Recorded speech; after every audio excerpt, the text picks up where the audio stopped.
ഈ മത്തി അല്ലെങ്കിൽ ചാള എന്ന് പറയുന്നത് മലയാളികളുടെ ഒരു വികാരം തന്നെയാണ്. എനിക്ക് ഏറ്റവും ഇഷ്ടപ്പെട്ട മീൻ മത്തിയാണ്. അത് വറുത്തതായാലും കറി വെച്ചതായാലും മത്തി തന്നെയാണ് എനിക്കിഷ്ടം. അപ്പോൾ അങ്ങനെയാണെങ്കിൽ മത്തിയും മാങ്ങയും ഇട്ട് വെച്ചാലോ, അടിപൊളി ടേസ്റ്റ് ആയിരിക്കും. അതൊഴിച്ച് ചോറുണ്ട് കഴിഞ്ഞാൽ ഒരു കലം ചോറ് തീർന്നു പോകുന്നത് പോലും അറിയില്ല. അത്ര രുചിയാണ് ഈ മത്തിയും മാങ്ങയും വെച്ച് കഴിഞ്ഞാൽ. മാങ്ങ നമുക്ക് ചെറുതായിട്ട് ഒന്ന് അരിഞ്ഞെടുക്കാം. അതിൻ്റെ കൂടെ ഒരു 3-4 പച്ചമുളക് കൂടി അരിഞ്ഞെടുക്കാം. ഈ മുളക് ചുവന്നാണ് ഇരിക്കുന്നത്, അത് പച്ചമുളക് വാടിപ്പോയതാണ്. അതിനുശേഷം കുറച്ച് വെളുത്തുള്ളിയും കുറച്ച് ഇഞ്ചിയും നമുക്ക് ചെറുതായിട്ട് തന്നെ അരിഞ്ഞ് ഒന്ന് മാറ്റി വയ്ക്കാം. ഇനി നമുക്ക് ഒരു ചട്ടി എടുത്ത് ചട്ടിയിലേക്ക് നമ്മൾ ചെറുതായിട്ട് അരിഞ്ഞു വെച്ചിരിക്കുന്ന ഇഞ്ചിയും വെളുത്തുള്ളിയും ആ ചുവന്ന പച്ചമുളകും, ഇനി അതിലേക്ക് നമ്മൾ അരിഞ്ഞു വെച്ചിരിക്കുന്ന മാങ്ങയും, മാങ്ങ ചേർത്തതിന് ശേഷം അതിലേക്ക് കുറച്ച് കറിവേപ്പിലയും, ഇനി നമുക്കിതിലേക്ക് പൊടികൾ ചേർത്ത് കൊടുക്കാം. ആദ്യം കുറച്ച് മഞ്ഞൾപ്പൊടി, കുറച്ച് മുളക് പൊടി, കുറച്ച് കാശ്മീരി മുളക് പൊടി,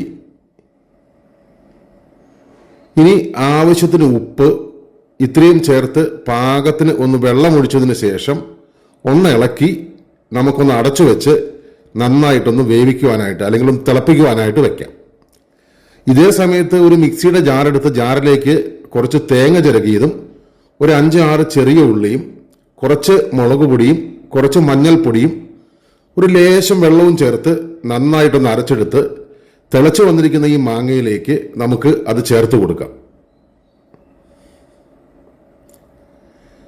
ചേർത്ത് കൊടുത്ത് നന്നായി ഒന്ന് ഇളക്കിയതിന് ശേഷം നമ്മൾ കുളിപ്പിച്ച് സുന്ദരന്മാരായിട്ട് വെച്ചിരിക്കുന്ന നമ്മുടെ മത്തിക്കുട്ടന്മാരെ ഓരോന്നോരോന്നായിട്ട് പറക്കി അതിലേക്ക് ഇട്ട് കൊടുക്കാം. കണ്ടോ, കിടക്കുന്ന കിടപ്പ് കണ്ടോ, എന്താ രസം നോക്കി. ഇനി കുറച്ച് കറിവേപ്പില കൂടി അതിന്റെ മുകളിലേക്കൊന്ന് വാരി വിതറിയിട്ട് നമുക്കൊന്ന് അടച്ചു വെച്ച് ഒരു 10-15 മിനിറ്റ് ഒന്ന് വേവിച്ചെടുക്കാം. ഇതേ സമയം ഒരു പാൻ എടുത്തു വെച്ച് അതിലേക്ക് എണ്ണ ഒഴിച്ച് എണ്ണയിലേക്ക് കടുകും ഉലുവയും പൊട്ടിച്ച് അതിനുശേഷം കുറച്ച് ചെറിയ ഉള്ളി അരിഞ്ഞെടുത്തത് അതിലേക്ക് ചേർത്ത് ഒരു 3-4 വറ്റൽമുളകും കുറച്ച് കറിവേപ്പിലയും ഇട്ട് നന്നായിട്ടൊന്ന് താളിച്ച് ആ താളിപ്പ് നമ്മുടെ ഈ മീൻകറിയിലേക്ക് ചേർത്ത് കൊടുക്കാം. ഇപ്പോൾ നമ്മൾ ആദ്യം പറഞ്ഞിരിക്കുന്ന നമ്മുടെ മീൻകറി റെഡി ആയിട്ടുണ്ട്. മാങ്ങയും ചാളയും വെച്ച നല്ല അടിപൊളി കറി. ഇത് ചോറിലൊഴിച്ചൊന്ന് കൂട്ടി നോക്കിയാൽ ഇതിൻ്റെ ടേസ്റ്റ് വേറെ ലെവലാ.